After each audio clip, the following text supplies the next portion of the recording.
one day somebody does something unspeakable to someone else, to someone you hardly knew, and you do something about it, because you can. From NBC News, the Oklahoma Attorney General on Friday announced he was dismissing criminal charges brought against a police officer who slammed a 71-year-old man to the ground during a traffic stop in October. I did the editorial on this one, and it was disturbing. Attorney General Gentner Drummond said in a statement he was dropping the aggravated assault and battery charge brought by Oklahoma County District Attorney Vicky Bahana against Oklahoma City Police Officer Sergeant Joseph Gibson. Now, body camera footage from the October 27th incident showed Gibson stop Leach Vu, 71, for what he said was an illegal U-turn after a minor accident. In the video, Vu denied making the U-turn and said his car was hit by another person. The video shows Gibson asking Vu to sign a citation, which he refused to do. Vu eventually got out of the car. The two began arguing. According to a security footage from nearby business released by police, Vu appeared to touch Gibson's arm, prompting him to grab Vu's hand, pull it behind his back, and throw him onto the ground. Warning: some viewers may find the following video disturbing. Viewer discretion is advised.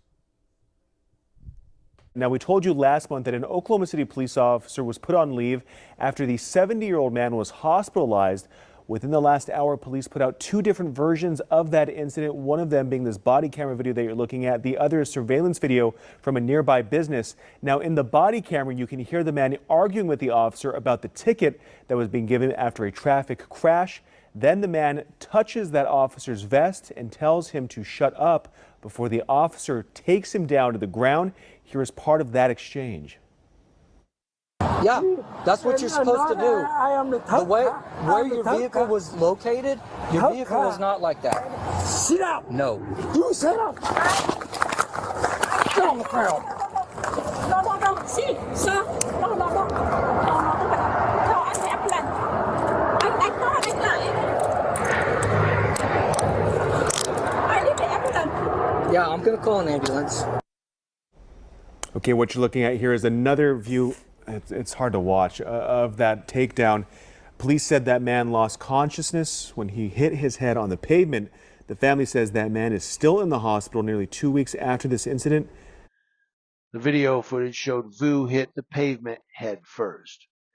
He was hospitalized with significant injuries, including an orbital fracture, neck fracture, and brain bleed, according to Bahana's office. That's the DA. Vu's condition this last Friday, was not immediately clear. Quote, as Attorney General, I will not permit Oklahoma police officers to face criminal prosecution for conduct adhering to their training, said Drummond. I'll get back to that. He goes on, while the outcome of this incident is unquestionably devastating for Mr. Vu and his family, I do not believe the officer exhibited criminal intent. Now, the statement added that it is never acceptable for a member of the public to strike, push, or otherwise make unwanted physical contact with a police officer. But, Drummond goes on, our law enforcement officers work under constant stress, where the most routine interactions can become life-threatening in an instant. For everyone's safety, it is imperative to follow an officer's instructions and to never strike, push, or make any kind of unwelcome physical contact with an officer.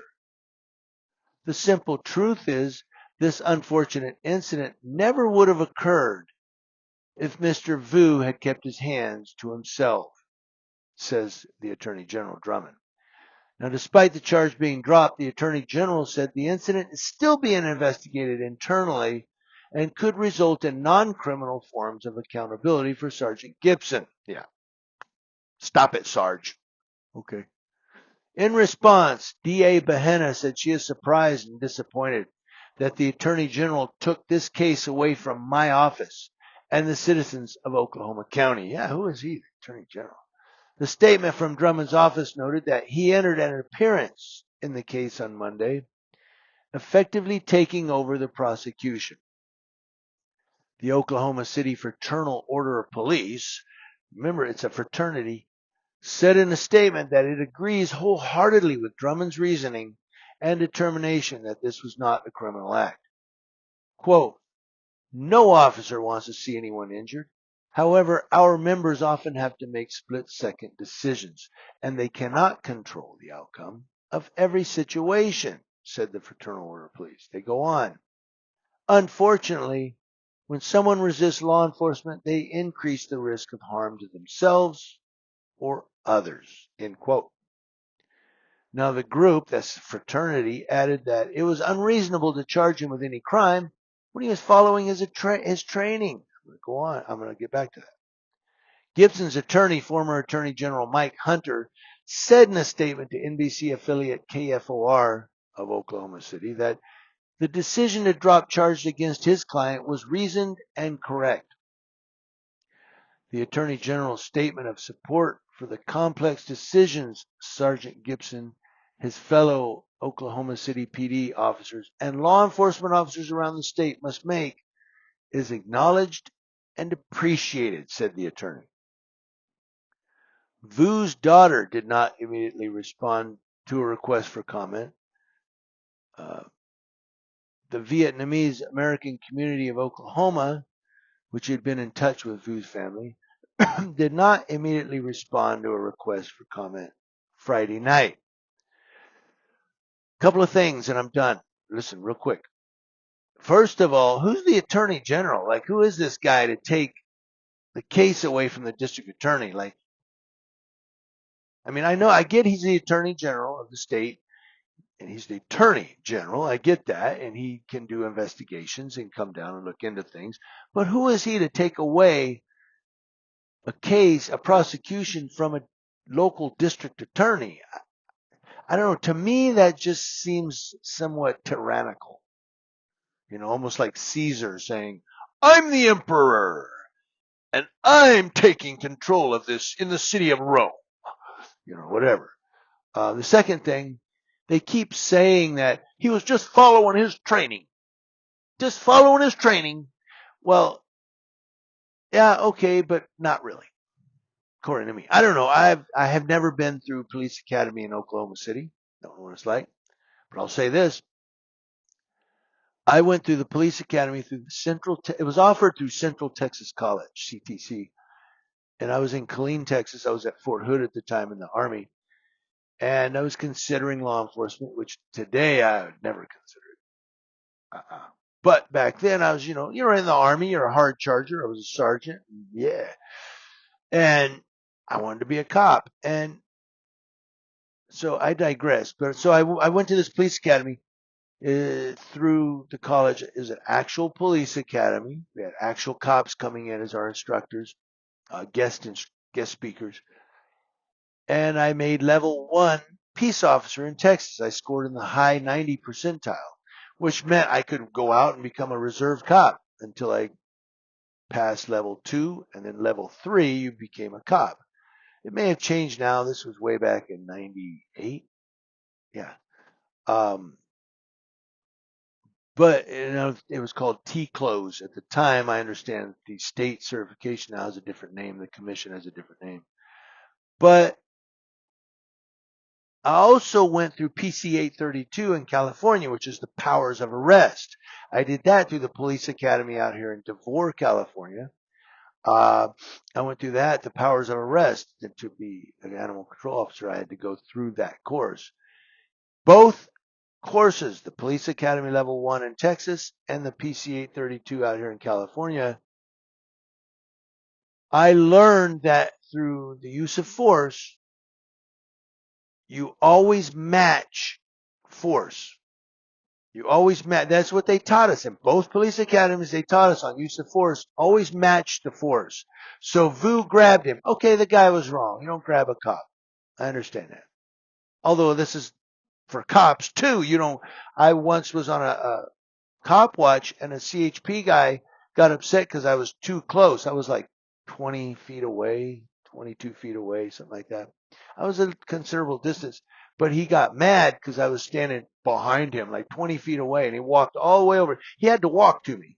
And he goes, "Hey, back up." I said, "Get your hands off me." And I started going off, and his partner, who was up the street, went, and he walked up there. I made a complaint, and his sergeant said, "We will definitely deal with that. Yeah, he doesn't need to be touching anyone." That's what he said. I digress. So, okay, maybe Vu shouldn't have grabbed him. But his training, police training, what I experienced when I went through 2 police courses, and this was to become a cop. This wasn't like I'm a citizen and I'm going through a courtesy course. I was taking police academy. You match force. So he grabs him. He should have been like, don't grab me. Don't grab me. Don't do that. Grab me, grab him. Don't do that. Don't do that. Whatever. No, he grabs him, throws his hand behind his back, bam, bam, power slams him. That's not matching force. Vu wasn't attacking you. He touched you. Touch him. And I may be wrong. I'm not always right. I say I'm never right. Probably am never right. But I'm not always right. I could be wrong here. But in my training, in my education, going through 2 police academy courses, you match force with force. And when someone touches you, you don't grab them and power slam them on the ground. That's a little more force than they use on you. Get what I'm saying? I get that they have to be precautionary. I get that if someone grabs a cop, yeah, his next move could be to punch him or try to get him in a headlock. I get all that. But this is an old 71-year-old man that was just like, "Hey, you shut up." He should have been like, hey, you shut up. Don't touch me. Or whatever. But some cops have no clue on how to de-escalate. They don't know. All they know is, I'm going to escalate it to the full extent because you're going to obey me or your ass is going on the ground.